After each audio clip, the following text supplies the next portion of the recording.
RMVED presenta Examen Neurológico y Neurolocalización. Buenos días a todos. É um prazer estar aqui em Colômbia, em Medellín, uma cidade muito linda, e para participarmos de mais um congresso NeurologyInvest, e que está magnificamente produzido por los organizadores. Isto é uma menção que tenho que fazer porque é uma edição grandiosa, né?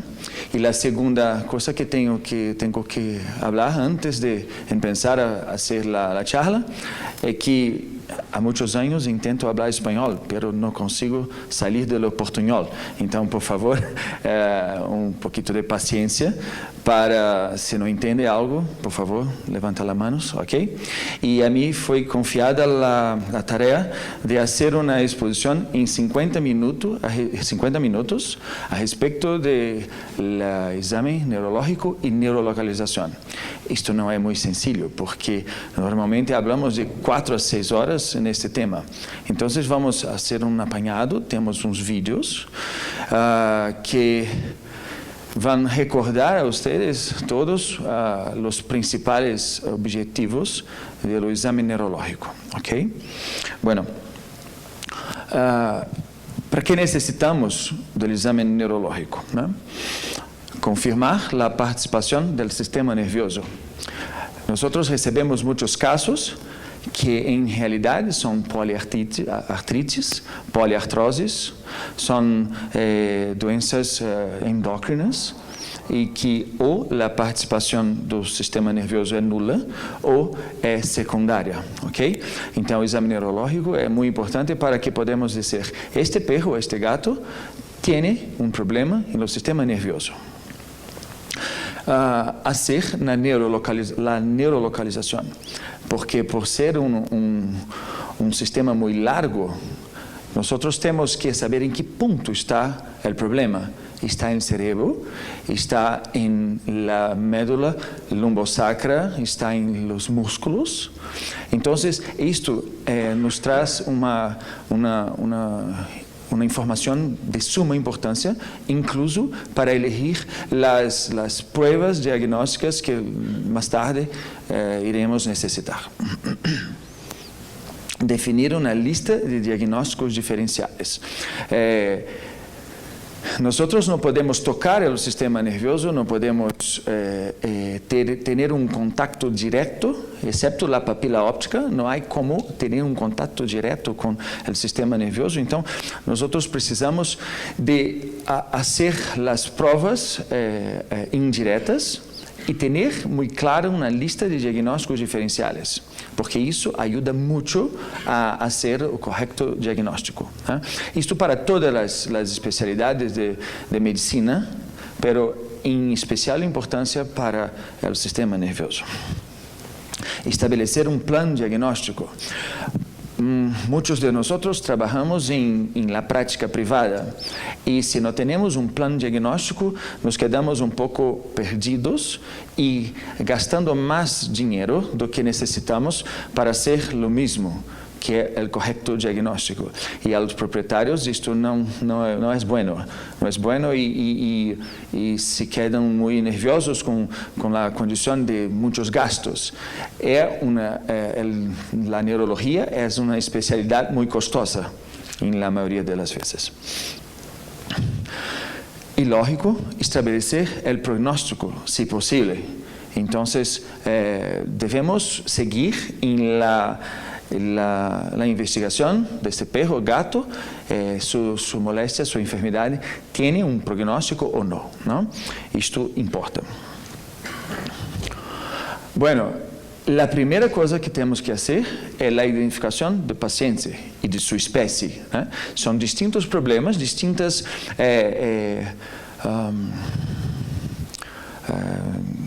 número de vezes que são acometidos em uma determinada incidência, de distintas incidências das distintas enfermidades, né? Todos nós sabemos que as herniações discales são muito comuns em perros, mas não tão comuns, são de hecho, bastante incomuns em gatos, né? E nós sabemos que este é nosso melhor amigo, não? são os dachshunds.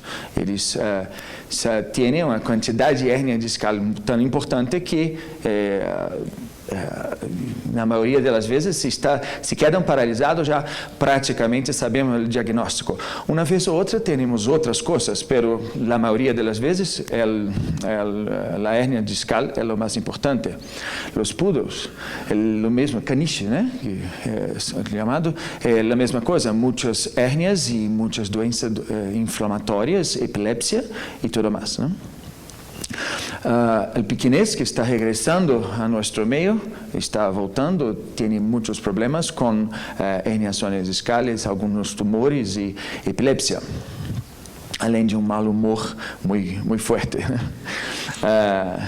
E os malteses e os Yorkshires, que têm uma variedade de problemas, notadamente as desordens inflamatórias, que são frequentemente acometem o sistema nervioso. Bueno, a anamnese é muito importante. Talvez seja, depois da identificação do animal, seja a parte mais importante. Problema que temos hoje na medicina é que não há anamneses.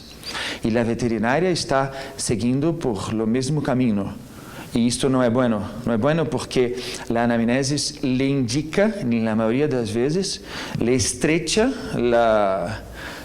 diminui a lista de diagnósticos diferenciais de forma muito importante. Então é importante sabermos, o animal tem vacinas? Se sim, quais são boas, bem hechas ou não, né? Se estão atuais ou não. Histórico da enfermidade, é possível trauma? Sim, não? Ou como que foi o curso? Foi muito agudo? Foi subagudo? Crônico? Tem dolor ou não? Dolor é como um divisor de águas em la neurologia. Se tem dolor, provavelmente temos um processo inflamatório ou um processo compressivo. Se não há, talvez não seja um processo inflamatório ou compressivo, e pode ser muitas coisas mais. Mas o dolor le diminui muito a lista de diagnósticos diferenciais. Não confundir dolor com agitação psicomotora. E a assimetria, uma assimetria muito marcada, muito importante, em geral, nos dá a ideia de uma massa ou uma herniação, alguma coisa que tem uma predisposição para um lado, como, por exemplo, um tromboembolismo fibrocartilaginoso. A assimetria é muito marcada. Então, se tem um perro que tem signos cérvico-torácicos de acometimento muito agudo, sem dolor, podemos pensar num acidente vascular. Muito bem. Importante é ser um exame físico geral, que este é um outro problema da medicina, não se faz mais exames a los pacientes. E é importante que tenhamos consciência de que o mais provável é que tenhamos em um perro que está mais velho múltiplos problemas. E que isto sim importa, como fazer a corticoterapia em um perro que tem uma insuficiência renal. Provavelmente se vai desidratar e sim piorar sua insuficiência renal. Há nódulos, tumores, estamos lidando com uma enfermidade metastática ou não? Tem febre? Sim. Não? Inflamação ou não? Se tem enfermidades endócrinas, que muitas delas têm uma repercussão indireta no sistema nervioso. Artrites, artroses, que por si solos são causas de incapacitação e debilidade de movimentação. Okay? Lesiones ligamentares, os dois ligamentos cruzados rotos, em geral, produzem uma incapacidade de marcha muito importante em los perros, principalmente los perros mais gordos, e isto faz com que mimetizem uma fraqueza de origem neurológica. E o estado de consciência, isto é muito importante, que isto nos ubica a lesão acima de cranial ao forame magno.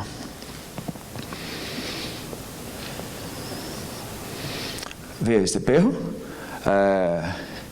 uma marcha um pouquinho mais rígida, sin doblar los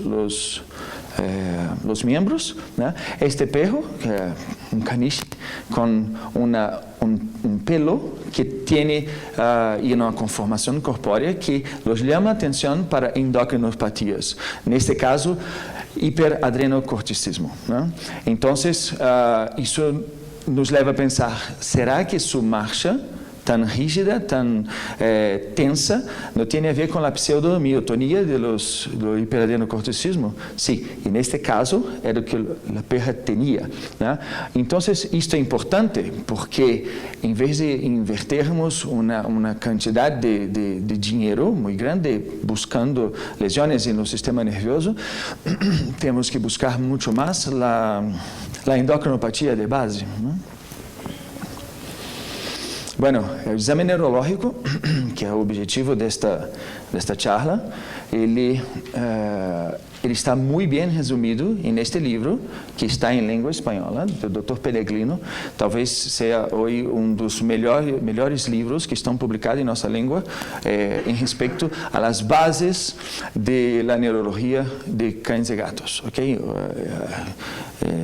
Aconselho todos a ter um exemplar, que é um livro muito bueno e muito bem ilustrado. Não poderia pensar nada de meu amigo, que realmente é um maestro. Nada distinto, né? Bueno, primeira coisa, vamos fazer uma divisão através do forame magno. Las doenças que acometem craniales e caudales ao sistema forame magno, ok? Por quê? Porque tem uma apresentação distinta. Então, isto é uma representação do encéfalo de um perro, não? E este encéfalo está, para fins didáticos, separado em regiões, né? Então, nós temos a primeira região, que é o bulbo olfatório, que tem como principal função a olfação, ok? A segunda, o lobo frontal, que tem além de modular a atividade proprioceptiva, tem uma relação muito grande com a conduta do animal, o que caracteriza o perro como sendo ele, em geral, está ubicado nesta região, né?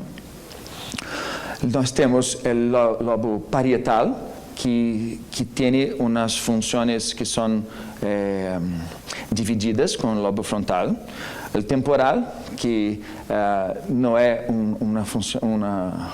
uma região muito ativa de los perros e los gatos, né?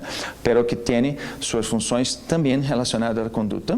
E temos o occipital, que é um lobo mais dedicado à visão. O tronco cerebral, que esse sim é muito importante, que alberga de 10 pares de nervos cranianos de los 12 que temos, que os perros têm, né? E que lesões nesta região são muito discapacitantes, né? E o cerebelo, que é um órgão que está mais relacionado a ajuste fino da movimentação, okay? Bueno, em geral, esses são os signos principais de las moléstias que acometem o sistema nervioso cranial ao forame magno, ok? Então, obviamente, convulsões ou ataques epilépticos, né? Mudanças de comportamento. Esses dois são as principais alterações que se encontram em lesões telencefálicas, ou seja, de encéfalo e cérebro. Cambios em nível ou qualidade de consciência. Em forma geral, não sempre, mas em geral, as alterações telencefálicas produzem uma alteração na qualidade da consciência. E alterações de tronco cerebral produzem alterações na quantidade. Então, o perro está mais sonolento, está mais apático, ok? Por conta da formação reticular ativadora ascendente, que facilmente é injuriada, lesionada nesta região. Podemos ter déficits posturales, contralaterais ou ipsilaterais, contralaterais principalmente em telencéfalo e ipsilaterais em lesões de tronco cerebral.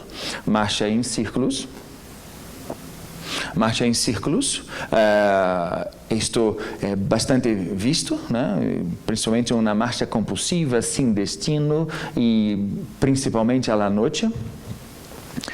Disfunções de los nervos craniales, principalmente em lesões de tronco cerebral. Cambios em equilíbrio, quando o sistema vestibular está involucrado. E cambios na amplitude do movimento, quando o cerebelo está involucrado.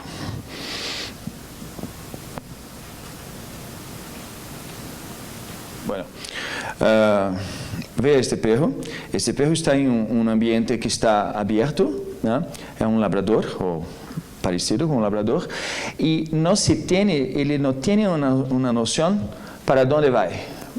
Que hace? Está ansioso, quer ir para algum local, pero não tem uma capacidade de determinar para onde pode ir e quais são as possibilidades deste perro.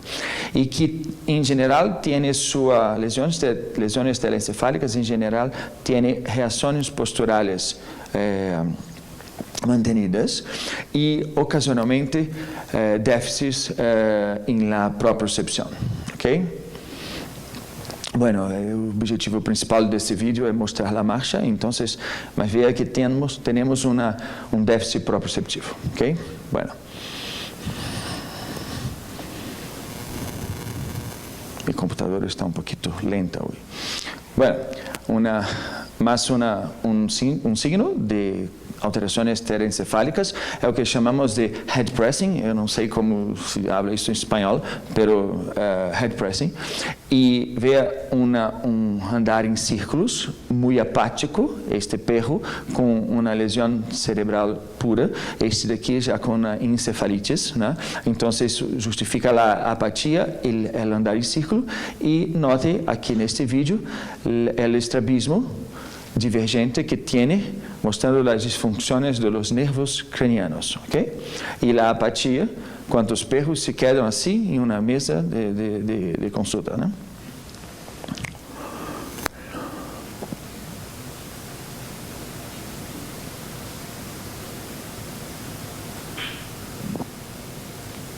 Sim, um minuto.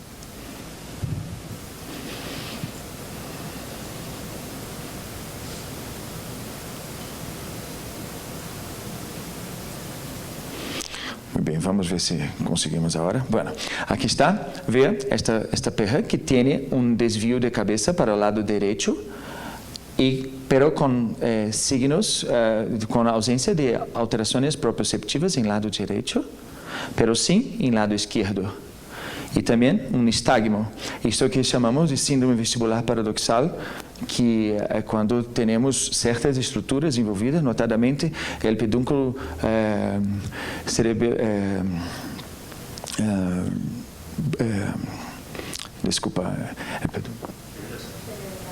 cerebelar caudal, graças. Bueno, minha tradução hoje não está muito boa. Bueno, o pedúnculo cerebelar caudal e esta perra podemos ver em sua avaliação pós-mortem, tem uma lesão bem ubicada e bem isolada. Então, o exame neurológico é importante que hacemos uma integração de todos os aslagos para que possamos fazer uma ubicação bem hecha, né?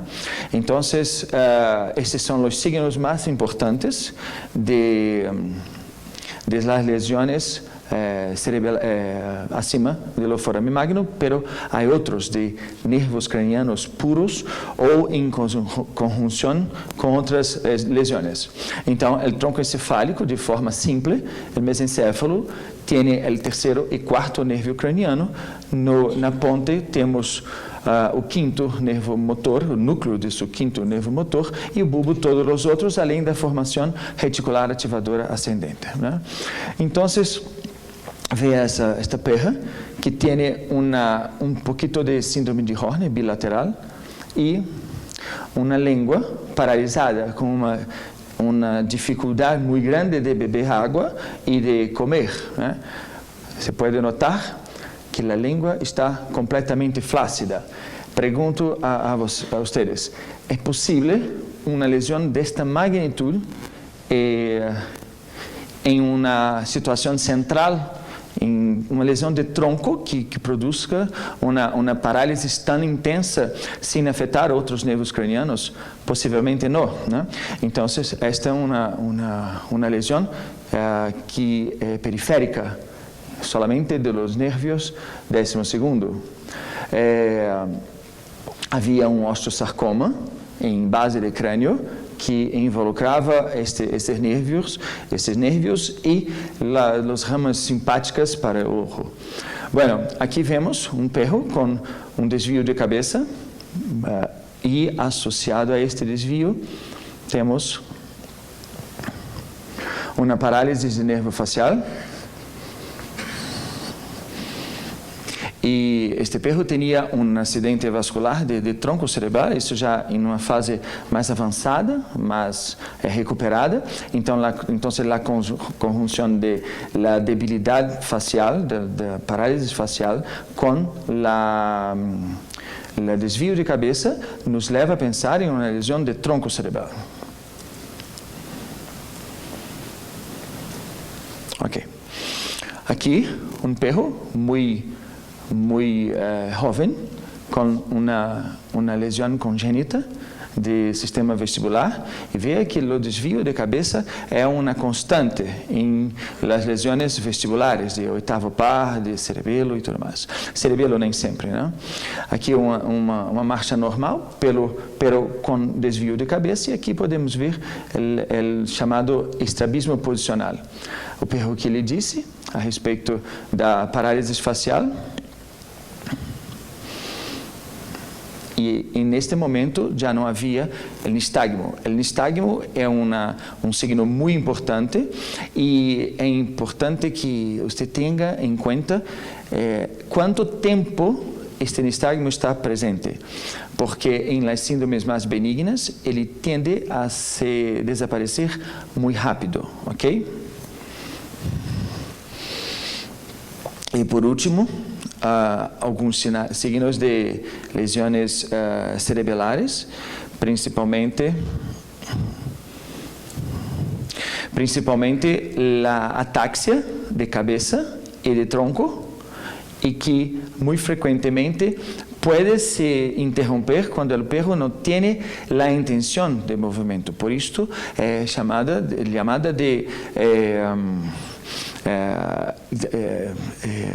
tremores de intención, ¿ok? Bueno, entonces las distintas lesiones cerebrales pueden ter este acometimento, ¿ok? Bueno, vea que este perro, cuando tranquilizado, cesa el movimiento, ¿no? E o cerebelo, como lhe dissemos, que não empensa nada e não termina nada, pero está muito relacionado à qualidade e amplitude e forma como que se hace o movimento. Então, você vê este perro com cerebelites e este também, como ele tem uma marcha com base ampla, com ataxia claramente cerebelosa, e este perro também com hipermetria e com a ataxia de tronco. Este movimento do tronco é muito característico de doenças cerebelares. Este aqui é gatito com hipoplasia cerebelar e esta uma perra com encefalites e que tem uma hipermetria muito marcada, ok? Muito bem. Uma outra coisa que vemos em casos de traumas de cerebelo é esta postura de descerebelação, né? Neste caso específico, o perro tem pouquinho de diminuição de consciência, mas note que distintamente da postura de Schiff-Sherrington, não há uma ausência de movimentos de los membros posteriores, ok? E tem uma tendência a uma rotação do tronco. Bueno, hay una diferencia muy marcante entre la neurología humana y la neurología de perros.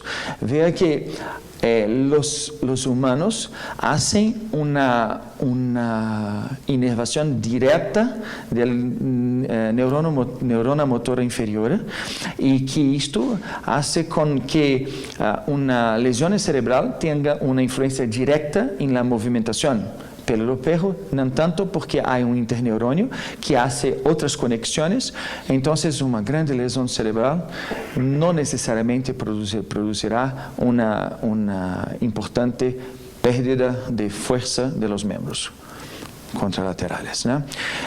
Aqui estávamos dizendo como que uma lesão cerebral pode produzir déficit proprioceptivo contralateral, mas sem perda de força importante. Já as lesões caudales ao forame magnum, em geral, têm um acometimento maior ou unicamente de los distintos segmentos medulares. Não temos muito tempo, mas vamos fazer um apanhado de que normalmente, nestes casos, nós temos a paresis como uma função, uma perda de função muito importante, ok? E esta paresis pode ser mono, tetra, hemiparesis, né? Uma combinação de isto, enquanto a parálise ou prehia é uma perda dos movimentos voluntários completo, né? Em geral, a ataxia, que é a incoordenação do movimento, podemos ter cerebelar, vestibular, cranial, ao forame magnum, ou a proprioceptiva, que pode ser de muitas partes do sistema nervioso. Nós temos alguns passos para ser a avaliação de la médula, principalmente, muito importante, a marcha.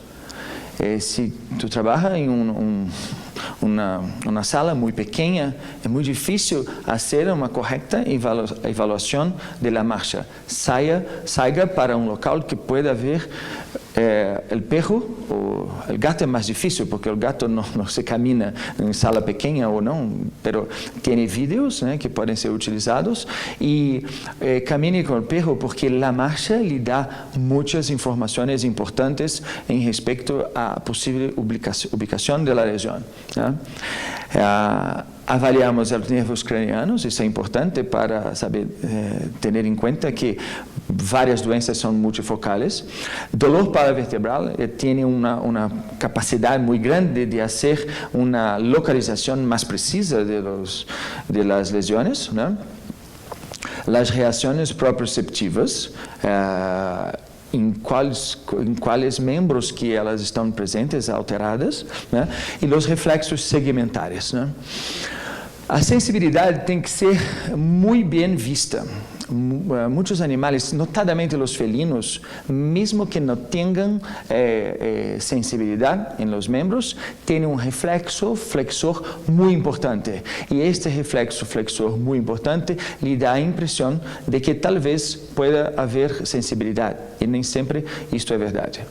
Os reflexos flexores e patelares são os mais importantes, os que têm mais reproducibilidade e que, portanto, são mais importantes para fazer uma correta avaliação das funções daqueles membros, se há atrofias óbvias e a propriocepção, nós devemos tentar fazer a avaliação de várias formas, com vários exames. Por exemplo, as reações posturais, as propriocepções conscientes, e ver se tudo está dentro de uma lógica que às vezes os perros ou os gatos não nos ajudam muito nesse aspecto porque estão tensos ou porque estão apáticos ou têm medo ou são bravos, ok? Então, tentar confirmar os aslagos do exame clínico, né? E o reflexo do panículo é muito útil para localizações de lesões na coluna.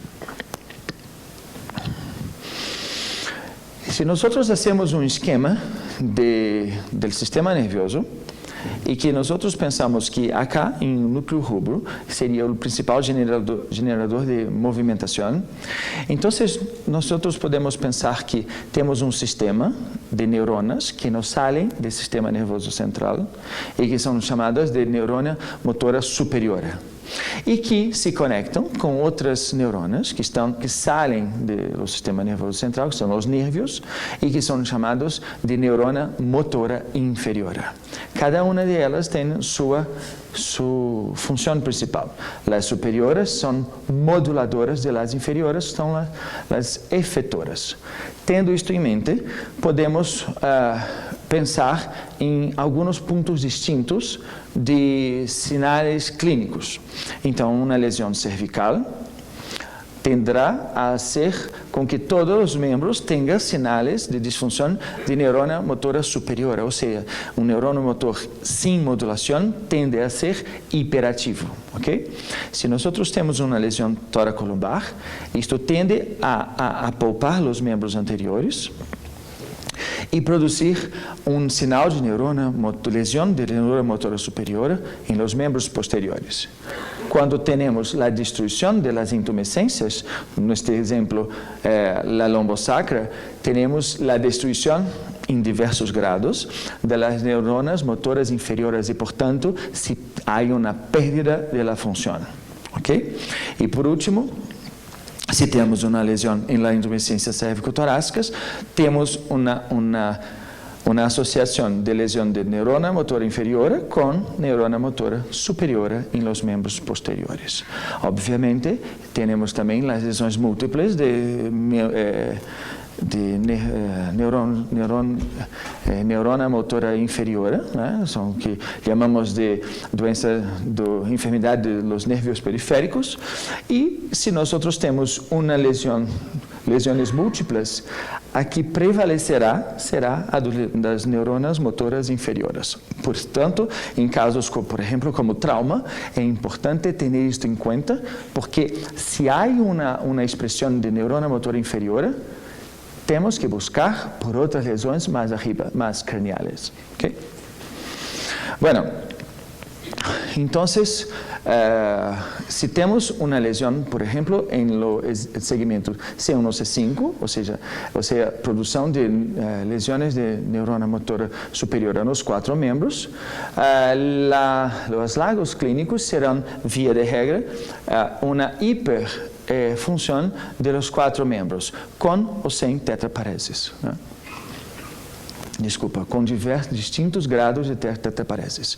Então, por exemplo, nesta luxação atlantoaxial, uma herniação discal, que neste caso tem signos radiográficos bastante claros e mielográficos também, né? Se nós temos lesões em plexo braquial, a tendência, plexo não, mas pela intumescência, a tendência é que os membros anteriores sejam débeis. Porém, algumas lesões mais craniales tendem a produzir um pouco de espasticidade, principalmente nos casos de, por exemplo, síndrome de Wobler, a espondilomielopatia cervical caudal. Que não pode falar muito porque a maior autoridade de Wobler está aqui em auditório, então não vou falar nada sobre o Wobler. Bueno,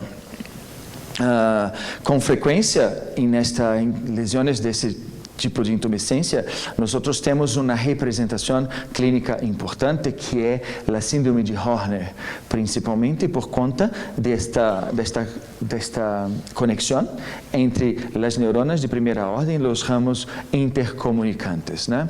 Então, lesões como esta, como na intumescência, que é uma lesão tumoral intramedular, e aqui uma outra lesão de nervio periférico, a projeção não está muito boa, mas era uma lesão, um tumor de vaina de nervo, e tais lesões podem produzir alterações relacionadas à síndrome de Horner. Muitas vezes é uma informação muito importante para determinar o lado da lesão, né? Este é o segmento mais importante em termos de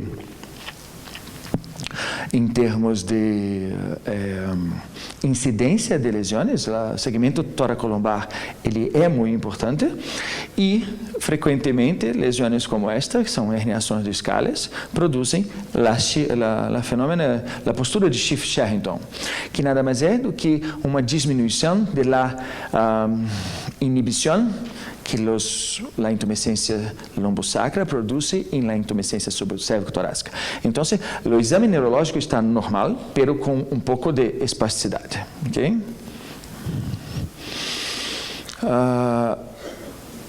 Esto es una cosa que debemos tener muy atentos para el tamaño de las vértebras en los perros que están súbitamente paralizados, principalmente los perros de razas grandes, ¿ok? Entonces se ve que esta vértebra es muy más larga do que esta.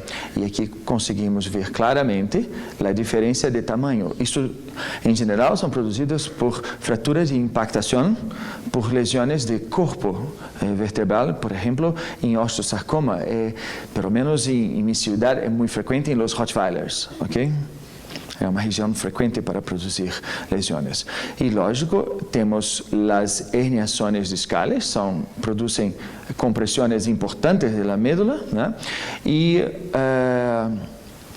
as doenças infecciosas dos discos intervertebrais, as discoespondilites, que têm uma certa frequência na dependência de onde está seu consultório, onde está sua prática, né? Eu percebo que tem distintas prevalências da infecção de disco intervertebral dependendo da região geográfica de que o perro vive, né?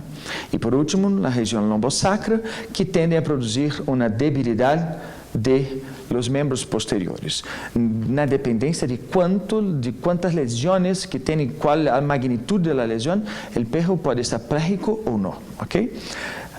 Então, veja, este é gato que é capaz de caminhar, pero tem uma fratura crônica e muito importante de la vértebra L7, ok? As infecções são relativamente frequentes neste local, produzindo primariamente dolor importante. Então, como nesta região temos uma quantidade de nervios muito importantes, a tendência é de produzir uma dor referida, um signo de raiz e uma dolor que o perro, o gato, sente em lo membro. Então, a tendência é produzir uma marcha mais dificultosa e com dolor, né? Então, em casos como este, o primeiro signo que tem é dolor. E, infelizmente, há uma tendência de se administrar corticosteroides que produzem um alívio imediato, pero depois começam a cobrar seu preço, né? Mesmo que os raios X não lhe mostrem uma disfunção muito importante, é importante ter em sua mente que a clínica é soberana. Então, mesmo com uma fratura a princípio não muito importante, este perro não tinha nenhum signo de sensibilidade, nem mesmo de reflexos segmentares neste membro. Então, fazendo uma mielografia, podemos constatar uma completa secção da médula. Isto é uma importância enorme do exame neurológico, prognóstico. E lhe dizer quando temos que ir em frente buscando uma compreensão melhor dos sintomas. Bom, nós temos as alterações periféricas, como, por exemplo, o trauma de plexo braquial, as polineuropatias, as radiculopatias e, em geral, produz uma atrofia muito importante da musculatura que é inervada por este membro ou uma disfunção parcial ou completa do membro. Este é um caso interessante que este perro teve uma herniação discal e se progrediu para uma paresis grado 5. E o colega hizo una serie de inyecciones intramusculares todos los días en miembros diferentes. Entonces, después que él recuperó de su hernia discal, no se podría andar porque no tenía más función de los nervios ciáticos. Entonces, con el tiempo, esta es una otra característica de los nervios periféricos, él tiene una tendencia a se recuperar, pero hay que tener tiempo. Mucho tiempo para que ocurra la regeneración de los nervios. Y este es un perro que tuvo una ruptura del plexo braquial, pero que tenía un poco de sensibilidad en una parte de los miembros, de forma que podría hacer una recuperación. Bueno, el tétano no es tan frecuente, mas este es un otro signo de lesiones de periféricas, especificamente o tétano e a pseudomiotonia, são as síndromes mais importantes de espasticidade, né? Tem umas outras que não são tão frequentes, né? E por último, as miopatias, que produzem alterações importantes de los músculos e que, embora não sejam muito prevalentes, são causa importante de debilidade e de generalizada e por vezes de dolor. Bueno, creio que o último vídeo que tenho a demonstrar é uma parálise laríngea, né? E este perro está, obviamente, bajo anestesia e vê que não há movimentação de las aritenoides, né? Este nervio laringeo recorrente é um nervo muito largo e que, portanto, pode ser um indicador precoce de las desordens dos nervios periféricos. Muitas vezes, ele é um prenúncio, um aviso adelantado de que há uma evolução de lesões de nervios periféricos. Então, antes de já classificar apenas com uma parálise laríngea, pense, será que isto é o início de uma lesão maior, né? Bueno, quando nós estamos diante de uma condição multifocal, a tendência é que não logramos explicar os signos, todos os signos clínicos com uma única localização de lesão. Então, temos que recorrer às lesões difusas ou multifocal. Tá? Neste caso, frequentemente temos signos encefálicos e frequentemente são doenças infecciosas, inflamatórias ou degenerativas.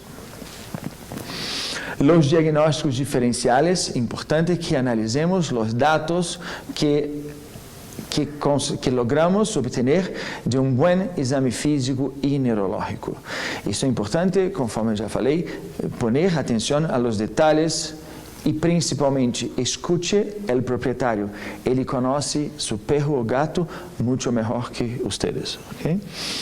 Haga uma lista de diagnósticos diferenciais. Os mais experientes fazem isso de cabeça. Os mais experientes e mais sábios fazem isso sempre, né? Que é importante para obter, às vezes, coisas que tu não estavas pensando e que são razoáveis para este caso clínico em particular.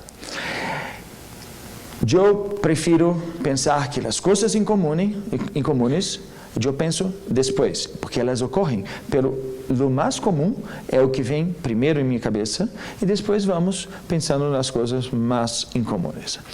E fazer um plano diagnóstico para evitar desperdício de dinheiro, evitar desperdício de tempo, diminuir o prognóstico do perro e tudo mais. Por último, ter em conta as classes de desordens, de enfermidades e como elas evoluem é muito importante para a compreensão correta dos casos clínicos, ok? Então, não vamos a pensar numa desordem, numa enfermidade degenerativa que ocorreu de um dia para a noite. Também, tampouco, vamos pensar num trauma por exemplo, por luxofratura, sem uma possibilidade, ou num quadro que vem ocorrendo muito lentamente, né? Por outro lado, os distúrbios vasculares tendem a ser muito rápido e por aí vamos. Por aí vamos, solamente tendo em conta as distintas curvas de signos clínicos das distintas classes de doenças, podemos fazer uma melhor avaliação deste animal, né? E o prognóstico? Bueno, o prognóstico depende de sua compreensão do caso, né? Isto vem muito com a experiência, mas está descrito nos livros. Lógico que temos umas experiências próprias, né? E cada um sabe como que pode ser um prognóstico para aquele caso em determinado. Bueno, creio que foi isso, um pouquinho rápido, porque só temos 45 minutos, 45 agora, né? 50 minutos. Sim, pela hora temos 45, né? Ok.